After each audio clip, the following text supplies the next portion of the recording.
Bismillahirrahmanirrahim. Dear students, today once again welcome in today's lecture. I hope you are enjoying these lecture series. Now, everybody knows, every student, every learner knows very well that we have reached at lesson number, unit number 14. And unit number 14's title is child labor.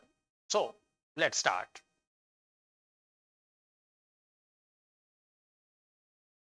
Yes, today's competency is reading and critical thinking, lecture number 3. So, dear learners, now we have reached and we have come at the point where we are going to discuss and dissect and what and going to break the SLO. Look at this. Assimilate information to form its own meaning and express it in detail. Yes. Discuss and evaluate how authors use language, including figures of speech like simile, metaphor, personification, hyperbole, and onomatopoeia, considering the impact on the reader. The learners, now you have become happy after looking, after seeing at this SLO. Actually, these SLOs are the repetition of the previous SLO, which we have done yesterday.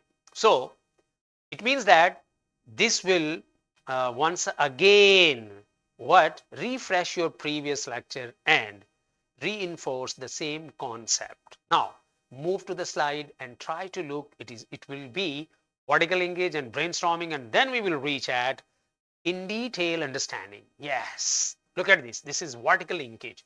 Explain weather predictions. This was SLO at grade 6, and identify the use of language, structure, vocabulary, and presentation. This was the SLO at grade 6. Now, both the SLOs has been changed at grade 7 that we have sometime before discussed. Now, look at this brainstorming activity. When you read a story or a poem, what words or sentences make the writing interesting? Yes. Dear learners, this statement, brainstorming statement, has connected us, has linked us with the main topic. What type of the words? The words which connect us with the main topic. Yes, whenever we read a poem or story, what type of the words? And such type of the particular words are called figures of speech. Now, move to the next slide and try to understand. Yes, figures of speech, it is our main concerning topic today. What are figures of speech? Figures of speech are special language words, or may be called as tools, that writers use to make their writing more interesting. Their writing more interesting, descriptive, and creative. Yes. Once again, I'm going to repeat the definition in flow. Figures of speech are special language words or tools that writers use to make their writing more interesting, descriptive, and creative. This is called figures of speech. Why writers use them? Creating a picture in the reader's mind. Yes, the first purpose of using figures of speech is to create some particular picture in the mind of the reader, showing strong feelings. Yes, the reader should be connected with the strong feelings, making writing enjoyable. Yes, helping readers to imagine sounds, actions, or emotions. So, dear learners, I hope you have learned what is figures of speech, although it is repetition of the previous lecture. Now, further clarify it if you feel any difficulty. Now, move to the next slide. What is simile? A simile compares two things using the words like or as. Now look at these examples. He is as fast as a cheetah. The girl sings like a bird. Why writers use it? To show how something looks or feels, to make the picture clearer in the mind. So this is all about simile. Once again, dear learners, you have once again grasped the idea, I think so. What is simile? Now, move to the next figure of speech, the next slide. Yes, what is metaphor? A metaphor compares two things without using like or as. It says one thing is another thing, removing like or as. This is the slight difference between these two figures of speech. Look at the examples.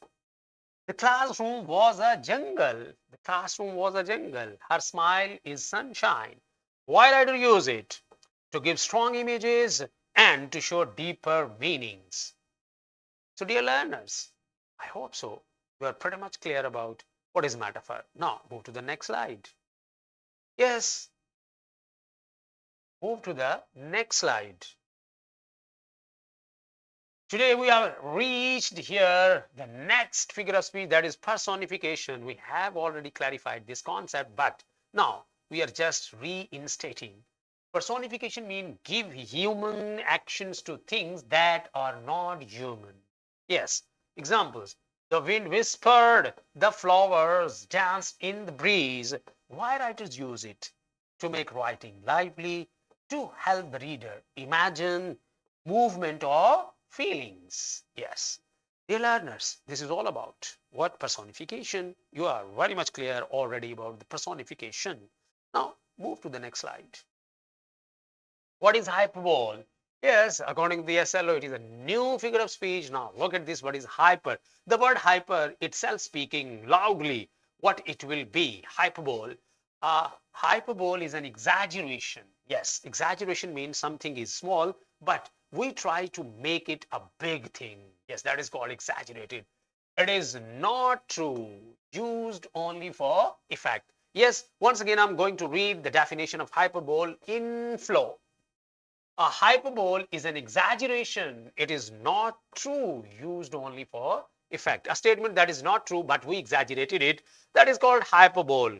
For what purpose we use? Only for effect.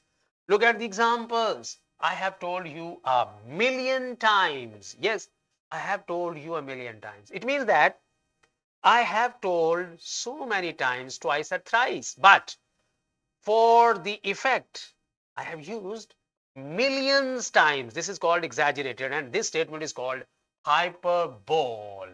Yes, this bag weighs a ton. Yes, look at this. This bag weighs a ton. It means that the bag is so heavy, is very heavy for this little child, but it is not as heavy as ton is. It means that this hyperbole is used. It is the exaggerated statement in true sense. Yes. Why authors use hyperbole?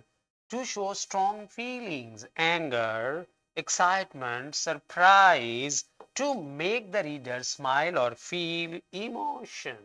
So, for stress, for effect, these parts of speech means hyperbole is used.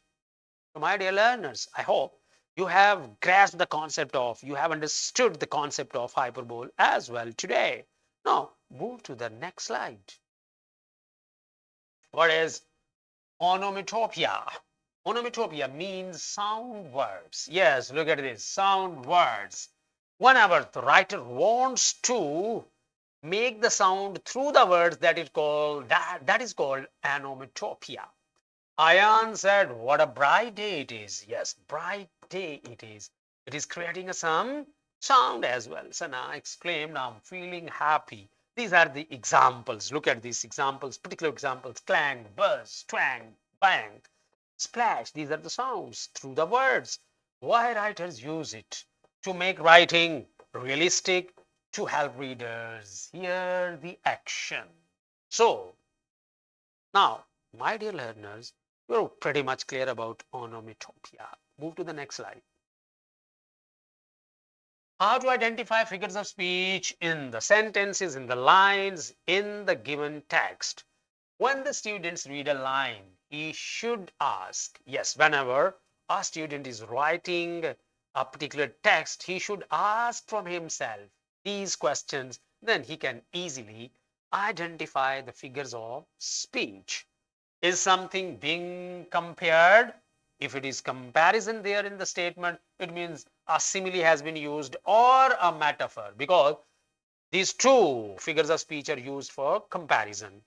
is a non-human doing a human action, and if in any sentence or in any line there are anything which is associated with non-human thing, but that particular thing is associated with the humans, it will be what? Personification. You can understand. Yes, it will be personification. Is something exaggerated? If something exaggerated in the sentence, it will be hyperbole. And is there a sound word? It will be onomatopoeia. So, dear learners, by asking these questions, we can clearly identify where our figures of speech are used and in which sentences these are used. So, move to the next slide. Sample paragraph in which we are going to use these different types of, yes, figures of speech. The classroom was so quiet that even a pin could be heard. Suddenly, the old fan began to buzz loudly. Ali felt as nervous as a mouse. His heart was a drum beating fast. A good example. Now, I hope you are enjoying this little paragraph because some all the some of the figures of speech used in this small paragraph, and you are very well aware, and that's why you are enjoying this paragraph. Now look at this, the dissection of these sentences. Simile, as nervous as a mouse. You can look at this as, yes, for comparison. Metaphor, his heart was beating a drum. Heart has become a drum. Onomatopoeia, the sounding word. Buzz and impact, the simile shows Ali's fear clearly. Yes. So in the end, we can clearly understood why and how these are used and how can identify in the form of paragraph as well. This is all about today's lecture. Let's move. There are simulations for you people. You can enhance your understanding by using these. Worksheets are also attached with PPT, and these are our resources. You are very well aware. Now, PPTs are there along with worksheets, skill shield, lesson plans, and question bank is also there. Now, thank you so much in the end for listening this lecture and clarifying your concept, enhancing your knowledge about that particular topic. So, till today, take care of yourself. See you tomorrow with the new lecture. Allah Hafiz.